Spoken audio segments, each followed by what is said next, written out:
So dear, आप सभी का स्वागत करता हूं अपने YouTube परिवार MRS स्टडी में। तो यहाँ पे हम लोग जो है डिस्कस कर रहे थे जियो टेक्निकल इंजीनियरिंग। तो इस जियो टेक्निकल इंजीनियरिंग में आज हम लोग सेशन में बात करने वाले हैं क्लासिफिकेशन ऑफ सॉइल।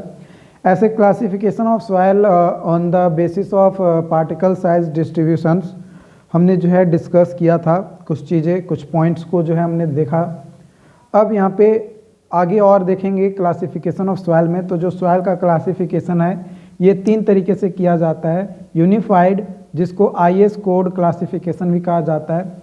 दूसरा highway research road classification, board classification, मतलब जब रोड वगैरह बनता है तो रोड को बनाने के लिए भी जो है हमें अलग अलग तरीके का सॉइल की जो है ज़रूरत पड़ती है। तो उसके बेसिस पे भी जो हम लोग सॉइल को क्या करते हैं, डिफाइन करते हैं। और उसके अलावा सॉइल का टाइप्स जो है टेक्सचरल क्लासिफिकेशंस के बेसिस पे भी, यानी उसका टेक्सचर प्रोफाइल क्या है उसके बेसिस पे जो है सॉइल को क्लासिफाई करते हैं, मतलब कैसा नेचर्स है उस तरीके से। तो जो IS कोड क्लासिफिकेशन है इसमें 2 तरीके का क्लासिफिकेशन जनरली देखने को मिलता है, वो है कोर्स ग्रेन और फाइन ग्रेन। कोर्स ग्रेन जब 50% जो है ना 50% से ज़्यादा अगर 0.075 mm पार्टिकल्स है तो उसको कोर्स ग्रेन कहते हैं। और फाइन ग्रेन कब कहेंगे, जब 0.075 mm से 50% कम पार्टिकल्स रहेगा, मतलब ज़्यादा रहेगा, मतलब इससे कम 50% से ज़्यादा पार्टिकल रहेगा तो फाइन होगा। और इससे ज़्यादा माने बड़ा साइज वाला पार्टिकल्स रहेगा 50% से ज़्यादा या 50%, तो उसको कोर्स ग्रेन में जो है हम लोग इंक्लूड करेंगे। ठीक है। उसके बाद इसके बारे में मैंने बताया, बोल्डर जब 300 mm से ज़्यादा होता है, कोबल्स जब 80 से लेकर 300 mm तक होता है। ग्रेवल, ग्रेवल में भी 2 तरीके का ग्रेवल आ जाएगा, एक कोर्स ग्रेवल और एक फाइन ग्रेवल। कोर्स ग्रेवल जब 20 से 80 mm रहेगा और फाइन ग्रेवल जब 4.75 टू 20 mm रहेगा तब। उसी तरीके से सैंड, सैंड को जो है S से रिप्रेजेंट किया जाता है, ग्रेवल को G से रिप्रेजेंट किया जाता है। शॉर्ट टर्म में हम लोग जो मतलब शॉर्ट वर्ड में करते हैं। तो सैंड जो है coarse sand, fine, medium sand और फाइन सैंड जो है हम लोग लेकर चलते हैं। तो यहाँ पे जो कोर्स सैंड होता है वो 2 से 4.75 mm तक होता है। मीडियम सैंड 0.475 से लेकर 2 mm और फाइन सैंड जो है 0.075 से लेकर 0.475 mm तक जो है हम लोग लेकर चलते हैं। उसके बाद सिल्ट की बात किया जाए तो इसको M से रिप्रेजेंट किया जाता है। ठीक है। तो जो सिल्ट है ये कोर्स, मीडियम और फाइन होता है। कोर्स सिल्ट कब होगा, जब 0.02 से 0.75 mm तक होता है। मीडियम कब होगा, जब 0.01 से लेकर 0.02 mm तक होगा। और फाइन कब होगा, जब 0.002 mm से लेकर 0.01 mm तक जाएगा तब। वही क्ले की बात किया जाए तो क्ले जो है उसको C से रिप्रेजेंट किया जाता है। ये कब होता है, जब 0.002 mm से छोटा होता है तो उसको क्ले के में रखा जाता है। वही यहाँ पे सॉइल का component gravel, sand, silt and clay, इसका प्राइमरी लेटर्स होता है G, S, M और C।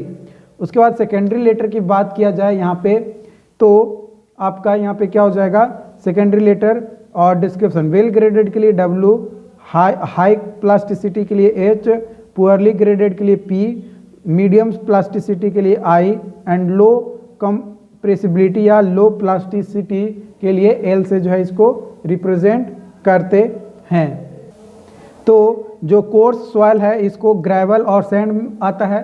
तो ग्रेवल में भी हमारा 2 तरीके का हो सकता है। पहले तो हमने 2 बताया, एक कोर्स और एक फाइन, लेकिन ग्रेवल में बेल ग्रेडेड भी हो सकता है और पुअरली ग्रेडेड भी हो सकता है। ठीक है। उसी तरीके से सैंड में बेल ग्रेडेड हो सकता है और पुअरली ग्रेडेड हो सकता है। तो ग्रेवल में बेल ग्रेडेड ग्रेवल कब कहेंगे, जब Cu जो है वो बड़ा हो 4 से और Cc जो है वो 1 के बराबर या 1 से बड़ा और 3 से छोटा या 3 के बराबर हो तो बेल ग्रेडेड होगा। पुअरली ग्रेडेड कब होगा, जब Cu जो है ये हमारा छोटा, मतलब बड़ा ना हो 4 से, और Cc जो है छोटा हो 1 से या सीसी जो है बड़ा हो 4 से, तो वो हमारा पुअरली ग्रेडेड हो जाएगा। उसी तरीके से सैंड में भी सेम कंडीशन जो है आपकी अप्लाई होगी, लेकिन सैंड के लिए सीयू जो है कितना लेकर चलेंगे, 6 से बड़ा लेकर चलेंगे, ओके। और सीसी जो है 1 के बराबर या 1 से बड़ा और 3 के बराबर या 3 के छोटा। यहाँ पे coefficient of uniformity and coefficient of curvatures, ये जो है आपका होता है। सीसी मतलब कोफिशिएंट ऑफ कर्वेचर और सीयू का मतलब कोफिशिएंट ऑफ यूनिफॉर्मिटी। तो जो वेल ग्रेडेड ग्रेवल है तो उसको हम लोग रिप्रेजेंट कैसे करेंगे, क्योंकि इतना बड़ा बड़ा टर्म बार बार लिखना हम लोगों के लिए पॉसिबल तो है, लेकिन टाइम टेकिंग हम लोगों को जो है ज़्यादा लग जाता है। तो उसको जो है इस तरीके से रिप्रेजेंट करेंगे, उल्टा लिखेंगे। यहाँ पे लिखा हुआ है वेल ग्रेडेड ग्रेवल, तो ग्रेवल का जी और वेल ग्रेडेड का डब्लू, तो जी डब्लू। पुअरली ग्रेडेड ग्रेवल तो G P, well graded sand S W, poorly graded sand S P. उसी तरीके से फाइन सॉइल, फाइन सॉइल में 3 आता है, एक सिल्ट, इनऑर्गेनिक और ऑर्गेनिक क्ले, ठीक है। तो यहाँ पे जो इनऑर्गेनिक है ना, इनऑर्गेनिक जो क्ले होगा, क्ले यहाँ पे लिख लो ज़्यादा अच्छा रहेगा, या इनऑर्गेनिक भी कह सकते हो, या जनरली क्ले ही हम लोग लेकर चलते हैं। तो ये होगा low compressibility, medium compressibility and high compressibility. Low compressibility को एल से रिप्रेजेंट करते हैं, तो डब्ल्यू एल लेस देन हो अगर 35% से तो लो कंप्रेसिबिलिटी। मीडियम कंप्रेसिबिलिटी इसको आई से रिप्रेजेंट करते हैं जब हमारा लिक्विड लिमिट है ना, लिक्विड लिमिट जो है डब्ल्यू एल वो 35 से 50% तक रहता है। और हाई कंप्रेसिबिलिटी इसको एच से रिप्रेजेंट किया जाता है, इसको डब्ल्यू एल यानी लिक्विड लिमिट जो है वो 50% से ज़्यादा होता है, तब जो है हम लोग इसको लेते हैं या रिप्रेजेंट करते हैं। तो यहाँ पे कुछ टर्म्स हैं जिसका जो है हम लोग नोटेशंस लिखे हैं, जैसे एम एल अगर लिख रहे हैं तो लो कंप्रेसिबल सिल्ट पढ़ेंगे, एम आई लिख रहे हैं तो मीडियम कंप्रेसिबल सिल्ट पढ़ेंगे, एम एच लिख रहे हैं तो हाई कंप्रेसिबल सिल्ट बोलेंगे। वही सी एल लिखेंगे तो low compressible clay, C I medium compressible clay, C H high compressible clay, ठीक है। उसके बाद ओ एल लिखेंगे तो low compressible organic clay, O I लिखेंगे तो medium compressible organic clay, O H लिखेंगे तो हाईली कंप्रेसिबल ऑर्गेनिक क्ले। यहाँ पे जो लो कंप्रेस सी एल लिखें लो कंप्रेसिबल क्ले, यहाँ पे लो कंप्रेसिबल इनऑर्गेनिक क्ले भी रिप्रेजेंट कर सकते हैं, कोई दिक्कत हमें नहीं होगा, ओके। उसके बाद यहाँ पे ग्राफ की मदद से आपको जो है यहाँ पे समझ में आएगा कि कब हमारा जो है लो कंप्रेसिबल सिल्ट होगा, क्ले होगा या क्या होगा, वो आपको इस ग्राफ से प्रॉपर जो है समझ में आएगा। यहाँ पे देख पा रहे होगे कि ये एक एक्स एक्सिस है ना, और ये आपका वाई एक्सिस है। तो एक्स एक्सिस में लिक्विड लिमिट यानी WL और वाई एक्सिस में प्लास्टिसिटी इंडेक्स यानी IP।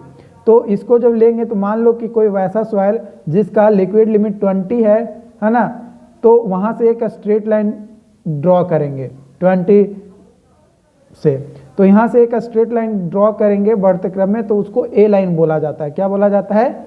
ए लाइन बोला जाता है। तो ये जो ए लाइन है उसके नीचे है ना, ए लाइन के जो नीचे है वो सिल्ट होगा और ए लाइन के ऊपर जो है वो क्ले होंगे, ठीक है।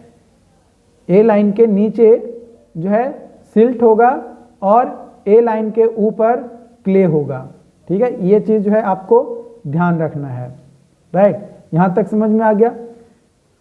अब यहाँ पे तो एक ये इक्वेशंस है, ये प्लास्टिसिटी दुबई चार्ट के नाम से इसको जो है इस फिगर को जाना जाता है।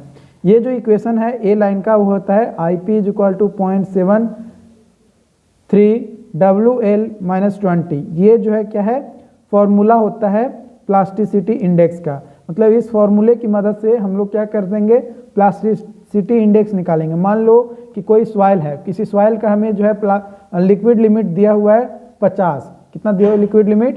50 जो है लिक्विड लिमिट दिया हुआ है। तो हम लोग जो है क्या करेंगे कि 50 - 20 करेंगे और 0.73 से मल्टीप्लाई करेंगे, तो वहाँ पे जो है प्लास्टिसिटी इंडेक्स हमें मिल जाएगा। सो डियर, अभी तक अगर आपने चैनल को सब्सक्राइब नहीं किया है तो चैनल को सब्सक्राइब ज़रूर कर लीजिए ताकि इस तरीके का वीडियोस आपको और भी मिलता रहे। अब एक नया चैप्टर्स या टॉपिक स्टार्ट करेंगे जो कि आज नहीं अगले दिन हम लोग स्टार्ट करेंगे, जो कि होगा परमिएबिलिटी। ओके।